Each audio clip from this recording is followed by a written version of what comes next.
কি সবাই কি দেখতে পাচ্ছেন? মেয়ে পক্ষ ছেলের হাত ধরে আছে।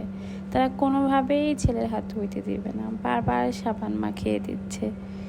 আচ্ছা বলেন তো, একটা ছেলে বিয়ে করবে, কত টাকা খরচ করবে, বউকে ঘরে আনবে, তারপরে আরও কত ফর্মালিটিস। বিয়ে করতে গিয়ে তাকে গেটে টাকা দিতে হবে, হাত ধোয়াতে টাকা দিতে হবে, বাসর ঘরে টাকা দিতে হবে। সব কি ছেলেরই দায়িত্ব? সব ছেলেরই দায়িত্ব।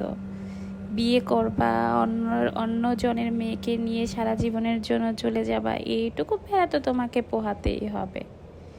কিন্তু এইখানে একটু বাড়াবাড়ি হয়ে যাচ্ছে না?